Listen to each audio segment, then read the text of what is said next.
Hello friends, स्वागत है आपका मेरे इस YouTube चैनल में जिसका नाम है हिरेन सर। आज हम डिस्कस करने वाले हैं कैश बुक, वो भी वन शॉट में। पूरा चैप्टर रिवाइज कराऊंगा। जिसने ऑलरेडी ये चैप्टर पढ़ चुका है और जिसने अभी तक चैप्टर पढ़ा नहीं है, ये वीडियो देखने के बाद आपको कैश बुक एकदम पक्का हो जाएगा। थियरी और प्रैक्टिकल सम्स भी कवर हो जाएंगे, तो वीडियो को एंड तक देखना। सबसे पहले हम बात करते हैं कि कैश बुक या अदर सब्सिडरी बुक्स की ज़रूरत क्यों पड़ी, या जो चैप्टर का नाम है स्पेशल पर्पस बुक्स की ज़रूरत ही क्यों पड़ी। क्योंकि जर्नल की एक बहुत बड़ी लिमिटेशन थी कि हम जर्नल में सारी जर्नल एंट्रीज एक साथ लिखते थे, तो कई बार पर्टिकुलर ट्रांजैक्शन को ट्रेस कर पाना यानी फाइंड आउट करना काफ़ी डिफ़िकल्ट हो जाता था। इसीलिए बिजनेसमैन को लगा कि हमें अलग अलग पर्पस के लिए अलग बुक होनी चाहिए, यानी कैश रिलेटेड ट्रांजैक्शंस के लिए कैश बुक, क्रेडिट परचेस के लिए परचेस बुक, क्रेडिट सेल्स के लिए सेल्स बुक, वापिस अलग से क्रेडिट सेल्स रिटर्न के लिए अलग बुक यानी सेल्स रिटर्न बुक, जो क्रेडिट परचेस किया वो रिटर्न किया तो परचेज रिटर्न की अलग बुक, और जो इन सब में से फॉल नहीं होते कुछ ट्रांजैक्शंस तो उसके लिए journal proper.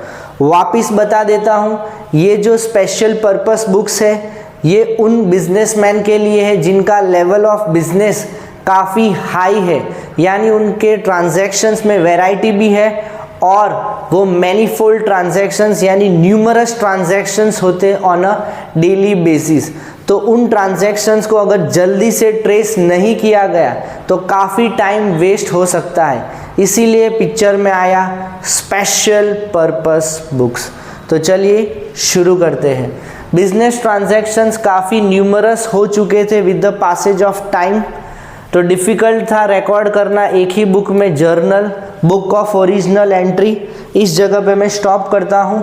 Book of original entry ना सिर्फ जर्नल है बल्कि स्पेशल पर्पस बुक भी है, क्योंकि ये दोनों ऑल्टरनेटिव है। अगर आपका बिजनेस का लेवल काफ़ी छोटा है तो you can go for journal, पर आपका बिजनेस का लेवल काफ़ी हाई है यानी नंबर ऑफ ट्रांजैक्शंस होते हैं या पूरे वर्ल्ड में फैले हुए हैं आपके ट्रांजैक्शंस, या आपके बिजनेसेस और आपके छोटे छोटे ब्रांचेस है पूरे वर्ल्ड में, तो you should always go for special purpose books, यानी कि एक है उसका एग्जाम्पल कैश बुक। तो ट्रांजैक्शंस हो सकते हैं कैश से रिलेटेड, सेल ऑफ गुड्स से रिलेटेड और परचेस ऑफ गुड्स से रिलेटेड। तो बिजनेसमैन की सिर्फ और सिर्फ कन्वीनियंसी के लिए ही पिक्चर में आया स्पेशल पर्पस बुक्स। नेक्स्ट हम बात करते हैं, इसमें कैश ट्रांजैक्शंस रिकॉर्ड हो जाएंगे, क्रेडिट परचेज रिकॉर्ड हो जाएगा और क्रेडिट सेल्स भी रिकॉर्ड हो जाएगा। ऐसी बुक को कहा जाता है बुक ऑफ ओरिजिनल एंट्री, जिसका डिस्कशन मैंने अभी थोड़ी देर पहले ही किया कि ये दोनों ऑल्टरनेटिव है, either go for subsidiary books और यू गो फॉर जर्नल। एक स्पेशल फॉर्म ऑफ जर्नल है जिसमें जर्नल एंट्रीज तो पास कभी भी नहीं की जाती। अगर आप स्पेशल पर्पस बुक्स का रास्ता अपनाते हो, you don't have to pass any journal entries. Special purpose books के बाद सीधा ही आपको पोस्टिंग करना है लेजर में। इसके 3 नाम है। सबसे पहला नाम स्पेशल जर्नल, दूसरा नाम स्पेशल पर्पस बुक, तीसरा नाम जो मैंने बहुत शॉर्ट में लिखा है एसबी यानी सब्सिडरी बुक्स। तो यहाँ पे मैंने बुक्स के नाम लिखे हैं और यहाँ पे उसकी यूटिलिटी है। कैश बुक तो receipts and payment of cash, नाम से ही पता चल गया। Purchase book only and only credit purchase of goods. Sales book only and only credit sales of goods. Purchase return, जो आपने क्रेडिट परचेस किया, अगर आपको लगा कि ये आपकी क्वालिटी के हिसाब से नहीं है, जस्ट रिटर्न इट। तो क्या नाम है return of credit purchase book का? Purchase return book. नेक्स्ट है सेल्स रिटर्न बुक। आपने सेल्स माफ़ करना, आपने सेल्स कर दिया क्रेडिट पे, कस्टमर ने आपको सेंड किया क्योंकि वो सेटिस्फाइड नहीं थे, तो सेल्स रिटर्न बुक। और लास्ट जिसका कोई नहीं 1 to 5 में मतलब ट्रांजैक्शंस, तो आपको रिकॉर्ड करना है जर्नल प्रॉपर में, ठीक है, not recorded in any of the above mentioned books. आगे बढ़ते हम, ये मैंने फ्लो चार्ट ड्रॉ किया है ताकि आपको अभी तक का पिक्चर क्लियर रहे कि हमने अभी तक डिस्कस क्या किया है। जब भी आप अकाउंटिंग करना स्टार्ट करते हो तो आपके पास एक एविडेंस होना चाहिए या एक प्रूफ होना चाहिए, उसी को कहते हैं सोर्स डॉक्यूमेंट्स। उसके बेसिस पे या तो हम जर्नल में जर्नल एंट्रीज पास करेंगे अगर हमारा बिजनेस बहुत छोटे लेवल का है, या सब्सिडरी बुक्स में हम ट्रांजैक्शंस को रिकॉर्ड करेंगे जिसकी मेथड एकदम जर्नल से अलग है। उसके बाद पोस्टिंग तो हमें करना ही है, चाहे जर्नल करो या सब्सिडरी बुक्स में करो, पोस्टिंग इज़ अ मस्ट।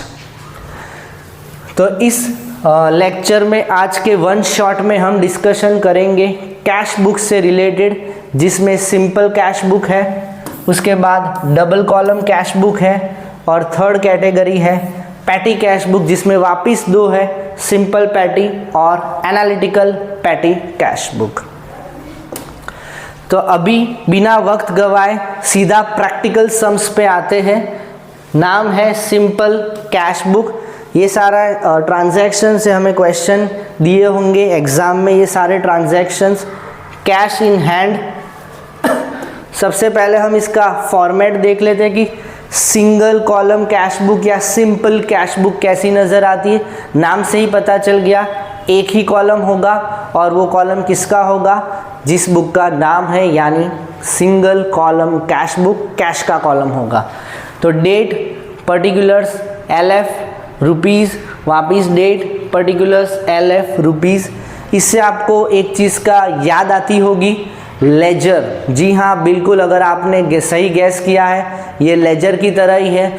यानी कि अगर आप कैश बुक बनाते हो तो आपको कैश का लेजर बनाने की कोई ज़रूरत नहीं। वापिस कह रहा हूँ, अगर आप कैश बुक बनाते हो तो इसके बाद पोस्टिंग करने के टाइम पे वापिस कैश का अकाउंट बनाने की ज़रूरत नहीं है, क्योंकि इसमें हम बैलेंस भी फाइंड आउट करते हैं और उसका फॉर्मेट भी एकदम लेजर की तरह ही होता है।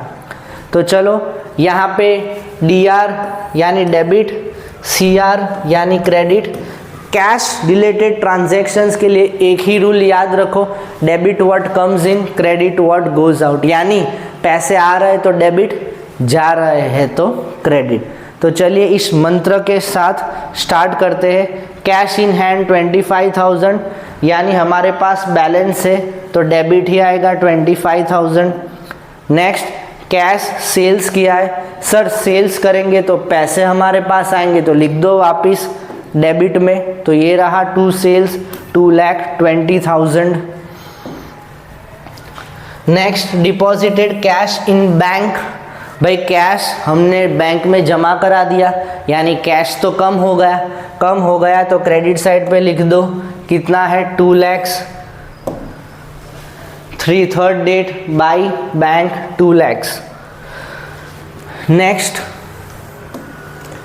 Issued cheque to a creditor. भाई चेक इश्यू किया है, पर क्या हम सिंगल कॉलम में बैंक का कॉलम थोड़ी बनाया है, हमने तो कैश का बनाया है, तो this is irrelevant for this particular sum, क्योंकि यहाँ पे तो सिर्फ कैश और कैश का ही कॉलम है। तो we will not record. Sum को एंड करने के बाद हम एक नोट लिखेंगे, because this is a single column cash book, we will not record bank related transactions. Wages paid in cash, यानी कैश गोज आउट, तो बाय वेजिस लिखेंगे 22,500।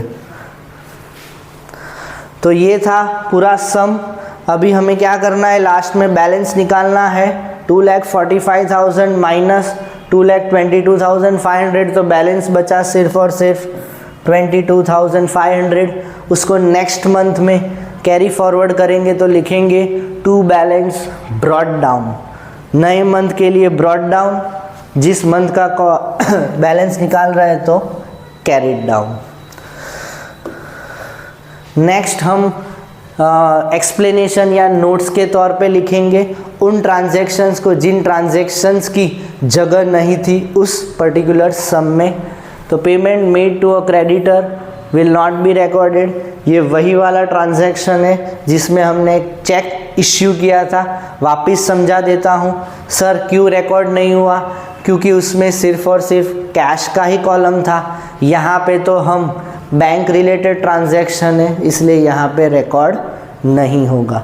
नया सम देखते हैं 2 कॉलम, पर सबसे पहले उसका भी हम फॉर्मेट देख लेते हैं। तो ये रहा कैश बुक 2 कॉलम का फॉर्मेट, बिल्कुल वैसा ही है सिंपल कैश बुक की तरह। एक कॉलम ऐड हो गया, नाम से ही पता चल गया 2 column cash book, cash bank, यहाँ पे भी कैश बैंक, बाकी सब एज इट इज़। तो क्या sir double column cash book के बाद हमें बैंक का भी लेजर नहीं बनाना है? बिल्कुल नहीं बनाना है, कैश और बैंक दोनों का लेजर अगर आप 2 कॉलम कैश बुक बनाओगे तो। वापस बोल रहा हूँ कैश और बैंक का ही नहीं बनाना है, बाकी सारे लेजर तो एज इट इज़ बनाने ही पड़ेंगे। चलो यहाँ पे कैश और बैंक का बैलेंस दिया है 15 और 50, तो बैलेंस होता है तो हम लिखेंगे डेबिट साइड पे 15 और 50। अगर बैंक ओवरड्राफ्ट होता तो हम क्रेडिट साइड पे लिखते। सर इसका लॉजिक क्या है? इसका लॉजिक यही है कि बैंक ओवरड्राफ्ट में हम विड्रॉ कर सकते ज़्यादा अमाउंट, जितना हमने डिपॉजिट किया है उससे भी ज़्यादा। मान लो 1 लाख डिपॉजिट किया है, हम एक्स्ट्रा 50,000 यानी 1,50,000 भी विड्रॉ कर सकते, पर वो एक्स्ट्रा 50,000 किसके है? बैंक के है, तो वो लायबिलिटी है, इसीलिए रिकॉर्ड होगा क्रेडिट साइड, क्योंकि every liability is recorded on the credit side. पर यहाँ पे तो बैलेंस है, कोई टेंशन की बात नहीं है। नेक्स्ट हम बात करते हैं परचेज गुड्स फॉर कैश। हमने गुड्स परचेज किए तो पैसे जाएंगे, तो क्रेडिट साइड लिख दो 6,000, ये रहा। नेक्स्ट डिपॉजिटेड इन बैंक, हमने बैंक में डिपॉजिट किया है, इसका मतलब क्या है? अभी ये 2 कॉलम है यानी दोनों तरफ एंट्री आएगी, क्योंकि बैंक में डिपॉजिट किया है तो बैंक का बैलेंस बढ़ेगा, कैश का बैलेंस कम होगा, और दोनों कॉलम्स यहाँ पे मौजूद है। तो देख लेते हैं, यहाँ पे बैंक का कॉलम बढ़ गया है क्योंकि हम डेबिट साइड लिखते हैं। अभी एक रूल जो बैंक के लिए इम्पॉर्टेंट है, कैश के लिए debit what comes in, credit what goes out. Bank के लिए है debit the receiver, credit the giver. Sir ऐसा क्यों? क्योंकि बैंक एक आर्टिफिशियल पर्सन है, पर्सन से आपको याद आ जाना चाहिए personal account, debit the receiver, credit the giver. Who is the receiver? किसके बैंक अकाउंट में जा रहे पैसे? हमारे, तो उसको डेबिट करो। तो बैंक के कॉलम में डेबिट, सामने लिखना है 2 cash. Credit what goes out, पैसे कम हो रहे सर, तो 5,000 कैश के कॉलम में क्रेडिट साइड, सामने बाई बैंक। और हाँ सी लिखना बहुत ज़रूरी है, जो यहाँ पे मैं लिखना भूल गया था, या तो मैंने इसीलिए नहीं लिखा था क्योंकि आपको बता दूँ आपका अटेंशन रहे कि सर भी भूल गए, तो इसका मतलब ये बहुत इम्पॉर्टेंट चीज़ है। तो सी यानी कॉन्ट्रा। कॉन्ट्रा का मतलब है एक ऐसी जर्नल एंट्री या एक ऐसी एंट्री कैश बुक में जिसमें कैश और बैंक दोनों एक ही जर्नल एंट्री में अफेक्ट होते हैं। नेक्स्ट हम बात करेंगे कैश सेल्स 10,000।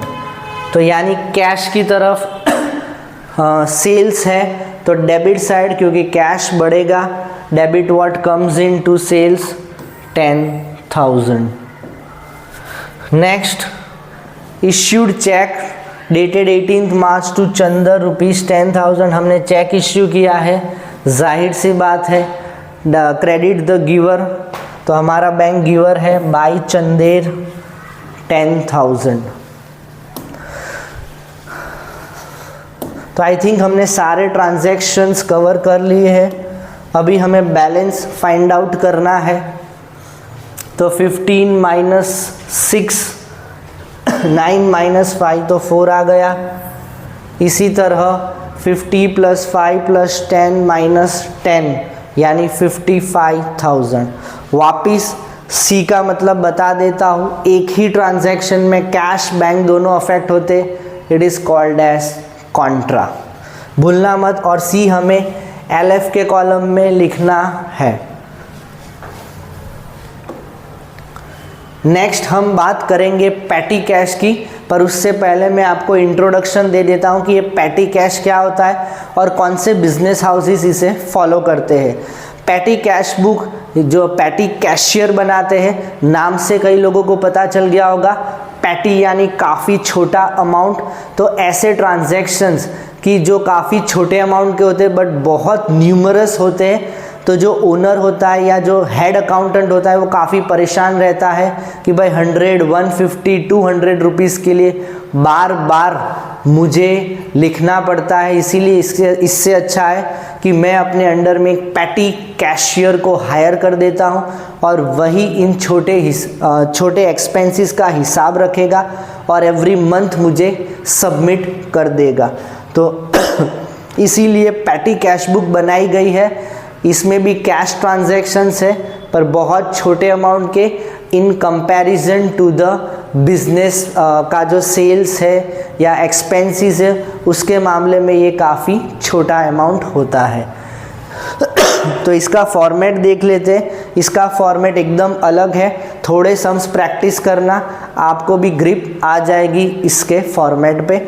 डेबिट साइड पे अमाउंट रिसीव्ड, लास्ट में ख़त्म होता है अमाउंट पेड तक, बीच में LF आएगा, cash book folio, date, particulars, वापिस LF, वाउचर नंबर और अमाउंट पेड। तो सबसे पहले पैटी कैशियर को दिए हमने 5,000 स्टार्टिंग ऑफ द मंथ, तो हमें लिखना है 5,000 टू बैंक। फिर पैटी कैशियर ने एक के बाद एक अपने एम्प्लॉयज़ की लिए या on behalf of the business कुछ खर्चे किए हैं पोस्टेज से रिलेटेड, तो लिखना पड़ेगा by postage 300। Next telephone bill pay किया 400 ऑफिस का, तो हमें लिखना पड़ेगा बाई टेलीफोन 400। फिर कार्टेज का एक्सपेंस पे किया 140, तो बाई कार्टेज 140। नेक्स्ट वापिस पोस्टेज का एक्सपेंस पे किया है 200, तो ये रहा लास्ट में 200। सन्ड्रीज, अभी ये सन्ड्रीज क्या होता है? सन्ड्रीज हम तभी लिखते हैं जब उस पर्टिकुलर ट्रांजैक्शन की फ्रीक्वेंसी काफ़ी कम है, यानी वो साल में 1 या 2 बार ही होता है, तो हम अलग से उसका अकाउंट नहीं बनाएंगे, हम डाल देंगे सन्ड्रीज में। तो इसका हम रिकॉर्ड करेंगे बाय सन्ड्रीज। नेक्स्ट है स्टेशनरी, तो लिखेंगे बाय स्टेशनरी 300। तो हमारे पास यानी कि पैटी कैशियर के पास स्टार्टिंग में 5,000 था, उसके बाद उसने छोटे एक्सपेंसेस किए, उसके पास बैलेंस रहा 3560। नेक्स्ट मंथ में यही होगा, टू बैलेंस ब्रॉट डाउन 3560। अगर इम्प्रेस सिस्टम कुछ नहीं लिखा है, दिस इज द आंसर। और अगर क्वेश्चन में लिखा है prepare simple petty cash book as per imprest system, इसका मतलब है शुरुआत में जो बैलेंस था 5,000 का वो वापिस हमें मेंटेन करना पड़ेगा, तो हम लिखेंगे वापिस 1440। क्यों? क्योंकि हमें 5,000 तक उसे बैलेंस करना है। तो ये 1440 हवा में से तो आएगा नहीं, वापिस हेड कैशियर देगा, तो हम लिखेंगे टू बैंक। वापिस बता रहा हूँ, ये टू बैंक कब लिखना है? नॉन इम्प्रेस्ड के लिए 3560 वॉज द करेक्ट आंसर। अगर ये इम्प्रेस्ड सिस्टम होती तो ही हम लिखेंगे नीचे 1440। क्यों? क्योंकि we need to match 5,000। Sir ये 5,000 कहाँ से आया? स्टार्टिंग में पैटी कैशियर को 5,000 ही दिया था, तो हर बार बिगनिंग ऑफ द मंथ 5,000 का बैलेंस होना ही चाहिए। अगर नहीं है तो हेड कैशियर बैलेंस अमाउंट देगा। तो ये था सिंपल पैटी कैश बुक। आगे बढ़ते हैं analytical petty cash book. Sir अब ये एनालिटिकल पैटी कैश बुक की ज़रूरत क्यों पड़ी? इसकी ज़रूरत इसीलिए पड़ी, वापस जो डिफरेंस जर्नल और सब्सिडरी बुक्स में था वैसा ही थोड़ा बहुत difference simple petty cash book और एनालिटिकल पैटी कैश बुक में है, जिसमें हम एनालिसिस कर पाते हैं। हेड कैशियर भी एनालिसिस कर सकता है और पैटी कैशियर भी एनालिसिस कर सकता है। अगर हेड कैशियर या उसका कोई ऑफिसर सुपीरियर उससे कोई क्वेश्चंस पूछे कि भाई सबसे ज़्यादा एक्सपेंसेस हमारे कहाँ हो रहे, कौन से पैटी एक्सपेंसेस, तो इसका फॉर्मेट देखने के बाद आपको समझ में आ जाएगा। अगर बिजनेस का लेवल यानी पैटी कैश एक्सपेंसेस का लेवल भी बहुत ज़्यादा है, वो भी नंबर ऑफ ट्रांजैक्शंस बहुत ज़्यादा होते और 3-4 एक्सपेंसेस से ही रिलेटेड बार बार ट्रांजैक्शंस किए जाते हैं, then analytical petty cash book is the best petty cash book. इसका फॉर्मेट थोड़ा अलग है, रिसीट से स्टार्ट होता है, लास्ट में सारे एक्सपेंसेस के नाम हम मेंशन करेंगे, date, voucher number, particulars, total payments, उस पर्टिकुलर डेट में कौन से पेमेंट हुए हैं। यानी अभी आपको समझ में आ गया होगा, अगर एक दिन में बहुत सारे छोटे छोटे पेमेंट्स होते हैं तो ये टोटल पेमेंट्स काम में आता है। और कौन सा पेमेंट सबसे ज़्यादा हुआ है वो भी पता चल जाता है, क्या वो कन्वेंस है, कार्टेज है, स्टेशनरी है, पोस्टेज है कि सन्ड्रीज है। अभी एक डाउट आपको होगा कि सर पता कैसे चले कि कौन से कॉलम बनाने, इसके लिए आपको रीड करना पड़ेगा क्वेश्चन। तो ये रहा क्वेश्चन। सबसे पहले पैटी कैशियर को मिले 10,000 तो हम लिख देंगे 10,000 to cash. Next paid metro fare तो हम लिखेंगे by conveyance 50 rupees. Next paid cartage 250 तो ये रहा बाय कार्टेज 250, टोटल पेमेंट्स में भी और कार्टेज के कॉलम में भी। नेक्स्ट पोस्टेज में तो बाय पोस्टेज लिखेंगे, टोटल पेमेंट्स में भी और पोस्टेज में भी। सर एक चीज़ समझ में नहीं आ रही, दोनों ही तरफ हम सेम अमाउंट लिख रहे हैं, ये तो इस सम में हो रहा है, हर सम में नहीं हो सकता, क्योंकि कोई एक सम में ऐसा भी हो सकता है कि एक ही दिन में हमने 3-4 ट्रांजैक्शंस किए हैं और उसका पेमेंट बहुत ज़्यादा हो सकता है। नेक्स्ट है वेजिस, तो वेजिस में भी लिखना पड़ेगा टोटल पेमेंट्स में। चलो यहाँ पे हमने वेजिस नहीं बनाया, आपको मुझे कमेंट बॉक्स में लिखना है, वीडियो को पॉज करो और बताओ मुझे कि वेजिस हमने क्यों नहीं लिखा होगा, इसका सबसे बेस्ट रीज़न क्या होगा, जो थोड़ी देर पहले ही मैंने बताया था। इसका रीज़न क्या है, क्योंकि वेजिस का जो पेमेंट है ना उसकी फ्रीक्वेंसी काफ़ी कम होगी इस पर्टिकुलर बिजनेस में, इसीलिए इन्होंने इसे सन्ड्रीज में पूरे साल में 1 या 2 बार ही आई थिंक ये एक्सपेंसेस होंगे, इसीलिए इसको सन्ड्रीज में डाल दिया है। लास्ट है स्टेशनरी, तो हम लिखेंगे बाय स्टेशनरी 400। तो अभी हम टोटल करेंगे सबका 50, 250, 400, 500 और 600, 1100 प्लस 400, 1500 और ये 300, 1800। ये दोनों मैंने गलती से लिख दिए, लिखने थे नीचे, ठीक है। तो टोटल पेमेंट है हमारा 1800। स्टार्टिंग में हमें मिला था 10,000, तो 10,000 माइनस 1800 तो हमारे पास बैलेंस है 8200। अगर ये नॉन इम्प्रेस सिस्टम है या क्वेश्चन में कुछ नहीं मेंशन किया, this is the correct answer, इसको ही बैलेंस बना के कर दो। अगर इम्प्रेस सिस्टम है, वापिस हेड कैशियर हमें देगा टू कैश 1800। तो होप आपको सारी चीज़ें समझ में आ रही है। अगर कोई भी डाउट्स है इसके बाद भी, तो प्लीज़ नीचे कमेंट बॉक्स में ज़रूर कमेंट करना। वैसे तो चैप्टर पूरा ख़त्म हो चुका है, पर मैंने सोचा कि ये जर्नल एंट्रीज और पोस्टिंग भी वापस रिवाइज करवा ही देता हूँ, क्योंकि इसके कुछ सम्स में या ट्रांजैक्शंस में ये भी दिया हुआ है। तो हमने जो एक्सपेंस किए उसको डेबिट करो टू पैटी कैश लिख दो 1800। अगर मान लो कि हमें कन्वेंस का अकाउंट बनाना है, पोस्टिंग करना है, एग्ज़ाम में आ गया मान लो, तो कैसे करेंगे? कन्वेंस डेबिट साइड पे, तो डेबिट साइड पे लिख दो 2 पैटी कैश।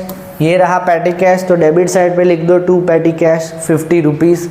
तो होप आपको ये पूरा चैप्टर समझ में आ गया होगा।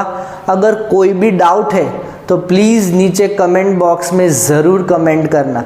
नेक्स्ट क्लास में हम स्टार्ट करने वाले हैं स्पेशल पर्पस बुक्स पार्ट 2। तब तक के लिए बाय।